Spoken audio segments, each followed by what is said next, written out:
Infective endocarditis. मैं doctor Ankita Baid, infectious disease physician, New Delhi से आपसे इस बारे में बात करने जा रही हूँ। इन्फेक्टिव एंडोकार्डाइटिस एक ऐसा इन्फेक्शन होता है जो हमारे हार्ट को अफेक्ट करता है, हमारी हार्ट के जो वैल्व्स होते हैं उसको अफेक्ट करता है।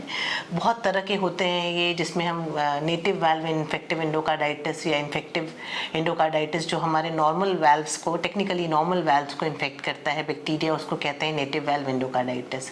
अगर कोई प्रोस्थेटिक वाल्व लगा है, यानी कि आपका किसी सर्जरी के द्वारा वाल्व को बदला गया है, उस पे जाके बैक्टीरिया चिपकता है, उसको कहते हैं प्रोस्थेटिक वाल्व एंडोकार्डाइटिस।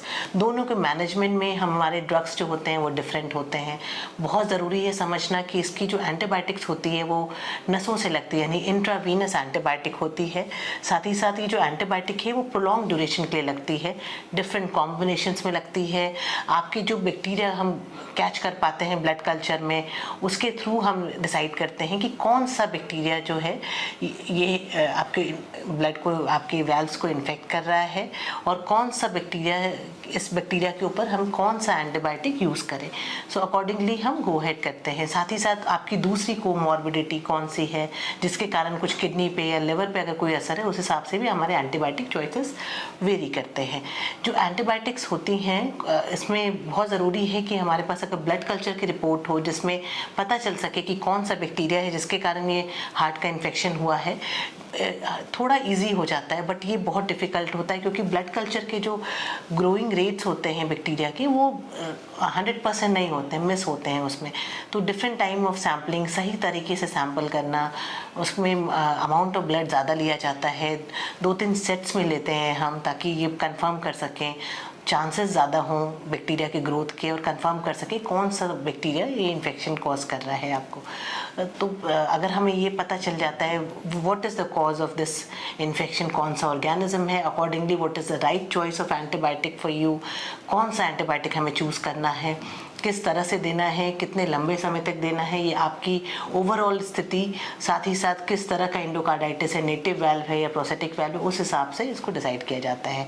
बहुत ज़रूरी है इसको तरीके से क्योर करना। रीज़न ये एक कॉम्प्लिकेटेड इन्फेक्शन होता है और डेंजरस इन्फेक्शन भी होता है। अगर प्रॉपरली केयर ना किया जाए तो कभी कभी स्ट्रोक में जगह जगह एब्सेस होने लगते हैं। ये ब्रेन में भी एब्सेस होने का रिस्क होता है, अगर लेफ्ट साइड का होता है, राइट साइड का होता है अगर इन्फेक्टिव एंडोकार्डाइटिस, तो लंग्स में एब्सेस वगैरह हो सकते हैं, लंग्स का इन्फेक्शन कॉज कर सकता है। तो जगह जगह बॉडी में फैलने का रिस्क रहता है, क्योंकि हम जानते हैं कि जो हार्ट से ब्लड है वो हमारे पूरे शरीर में जा रहा है, और वहीं पर अगर ये बैक्टीरिया है तो पूरे शरीर में फैल सकता है।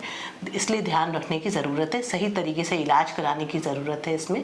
और साथ ही साथ ये भी ज़रूरी है कि पता चल सके किस कारण से ये इन्फेक्शन हुआ है। अपना ध्यान रखें और चेक कराते रहेंगे। अगर किसी को लंबा इन्फेक्शन है जिससे लंबे समय से बुखार चल रहा है और कारण पता नहीं चल रहा है, तो उसमें भी कभी कभी हमें इन्फेक्टिव एंडोकार्डाइटिस के केसेस देखने को मिलते हैं।